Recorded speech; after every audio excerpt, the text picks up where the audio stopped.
the Vice Chairman of the committee, Senator Erwin Tulfo. We reconvene today for the 8th public hearing on the motu proprio inquiry in aid of legislation and investigation into the flood control anomaly, even as we are already finalizing the partial committee report to be routed to your offices as early as next week.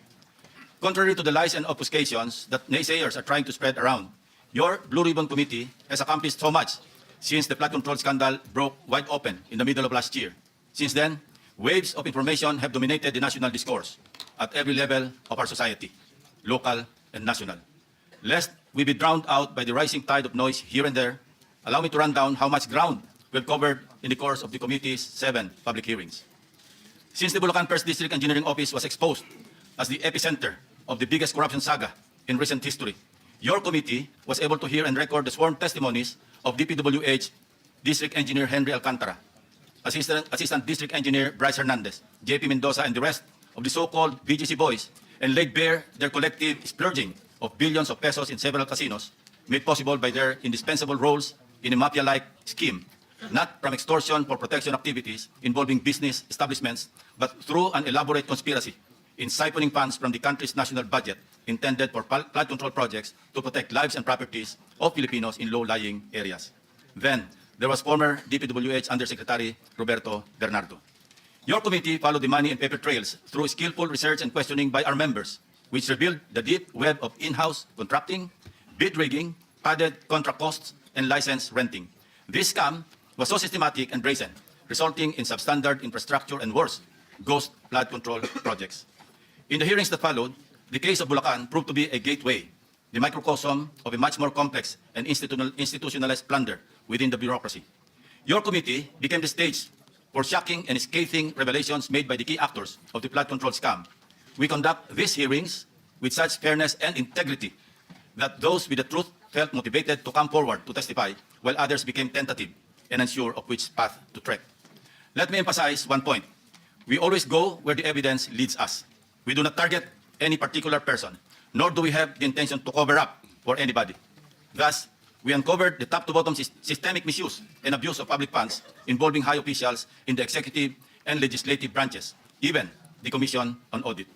Sa kasalukuyan as I speak, may mga nakasakdal na sa Sandigan Bayan at sa mga regular na korte ng bansa, at marami pa ang sumasailalim sa preliminary investigations ng Ombudsman at Department of Justice, mga contractors at matataas na opisyal ng ehekutiba at lehislatura at iba pang sangay ng pamahalaan.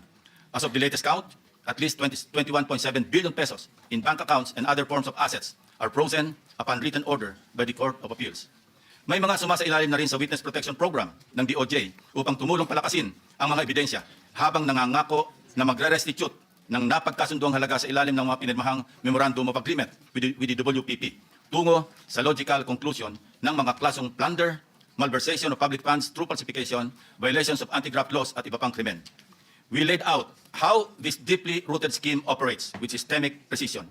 It involves a network of actors, namely the contractors group who collude amongst themselves to rig public biddings and monopolize flood control projects, key DPWH coordinators who manage project allocations and orchestrate the collection and delivery of kickbacks, and intermediaries, agents, or bagmen who receive these illicit funds allegedly in behalf of their principals.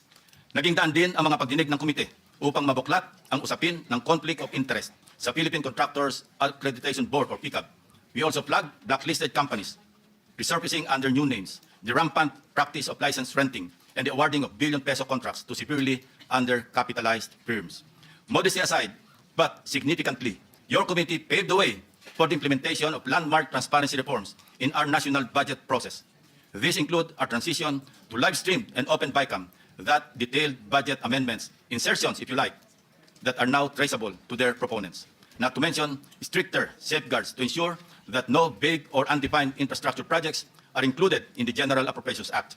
Let this serve as a warning to skeptics, detractors, and hijackers who exploit the vulnerabilities and anger of our people to deepen the fault lines of our nation during these trying times. Your noise will not silence the truth. Neither does it provide any help in our investigation. Your noise cannot convict and won't even indict the malefactors in this flood control mess. Only evidence does. Para ipangalandakan ninyo na inutil at walang silbi, ang Blue Ribbon Committee is not only insensitive to its members, but an insult to our fellow Filipinos who have consistently followed and monitored our hearings and participated in the trillion peso march the clergy, students, ordinary workers, and all concerned citizens who became aware and exposed to unbridled and systemic corruption, mainly made possible by the Blue Ribbon Committee hearings, and the media, who serve as a powerful tool in bringing to the households, eateries, barbershops, etc., the details of each and every hearing of your Blue Ribbon Committee.